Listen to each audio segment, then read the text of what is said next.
thousands of young people who their kidneys were removed.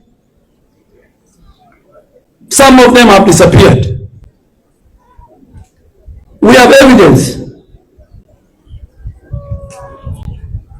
Some of them were paid. And I want our security team, where is our county commission? Yeah, you have a good team, but tell them they cannot be compromised by Mishra. Yeah. The matter of organ harvesting is a very serious thing, both Kenya and internationally. You cannot come to our country 20 years ago with a bag. You make money, you sell our organs, you become a member of parliament, you develop a culture of impunity, you hire lawyers, and then unaanza kutisha sisi. I have delivered that report to parliament, both houses, Senate and the National Assembly. And Senator Mandabo, you must invite me, and you must invite the committee that did the investigation. Our children, because of their social status, they were abused. They were given little money. Foreigners used NHIF. I am reading the report. They used NHIF money to treat foreigners. Alafu wewe unaenda kuhaya lawyers, unafikiri unaenda kutisha sisi.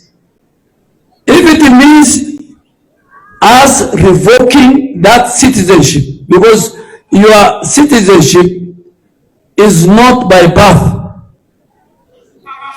We will revoke the citizenship, we will close your hospitals, and we will deport you. Wale marafiki ya Mishra mwambie Duale amesema hivi.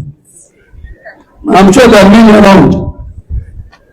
Mwambieni, we will, if it means revoking your citizenship, closing your hospitals, and deporting to you where you came from using the Citizens and Immigration Act. And Parliament can recommend that. We will do it. Bwana Kelly, Bwana Chairman, and your board, you must improve KMTC. Today, Honorable Duale did ask a question. Where were the security apparatus? Where was the county commander? Where was the county criminal investigations officer in Uasin Gishu when all this were happening? I want to make it clear, I have raised time and again that my life is in danger over this issue of the organ harvesting, because the county security officers in Eldoret are culpable. They are part of this ring. The county commander, the county criminal investigations officer, and over 10 officers in Eldoret who have been there for over 10 years.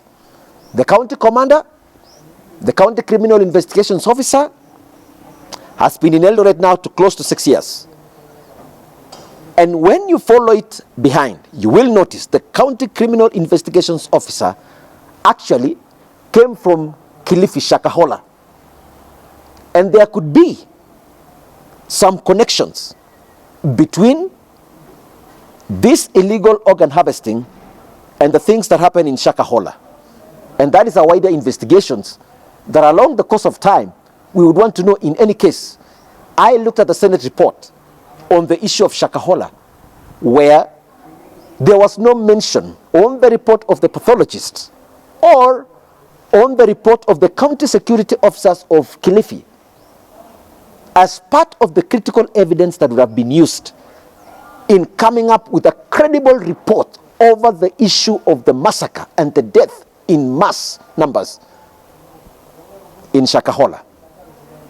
But talking about the issues today in Eldoret, I want to make it clear, I have gone to the Inspector General of Police.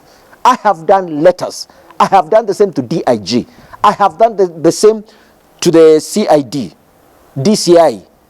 I have said, your officers in Uasin Gishu are culpable. They are part of this ring. In fact, they stay in Mishra's home, literally, because they are being given the money, the proceeds of selling the organs of our people, of the young people, most of whom are 20-year-olds, 21-year-old, who have never seen the kind of money that Mishra was showering them around here.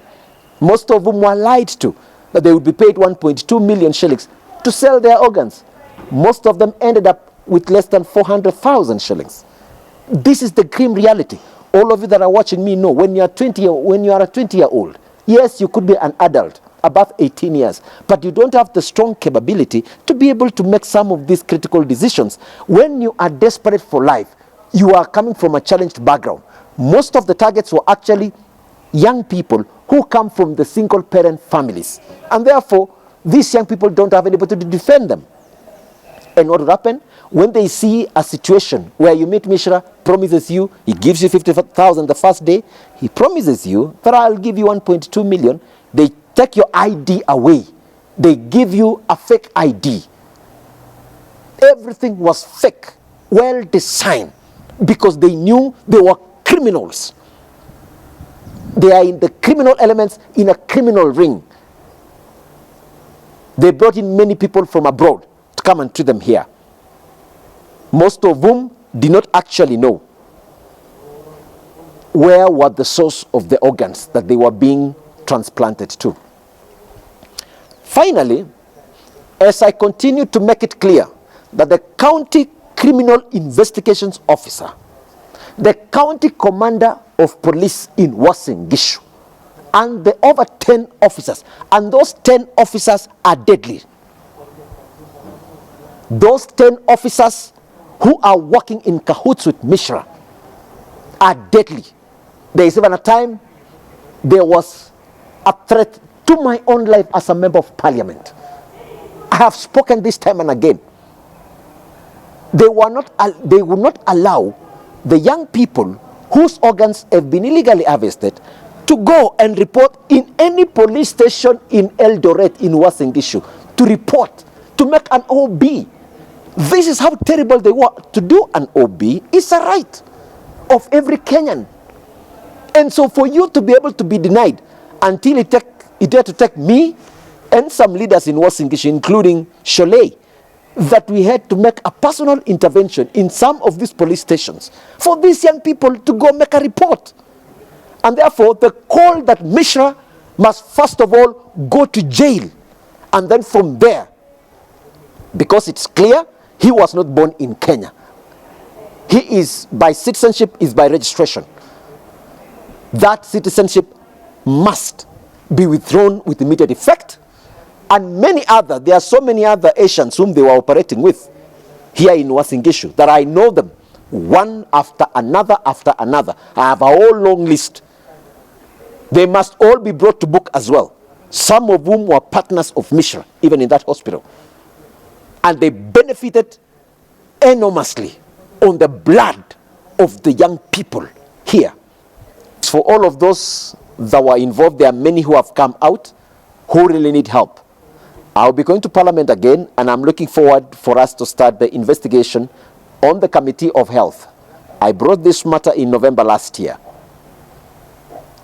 It never saw the lights on account of probably those who were in the leadership of the Health Committee. But I'm so grateful that after the change of the committee, I raised this matter again in Parliament, and I want to thank Dr. Nyekal for being so bold and bringing now these investigations to light. I look forward to now expound. I have a lot of evidence, both from the staff from Medihill who came out, some of the doctors who came out and say this illegality stings to the heavens, and they do not want to be associated with the things that happen in Medihill Hospital.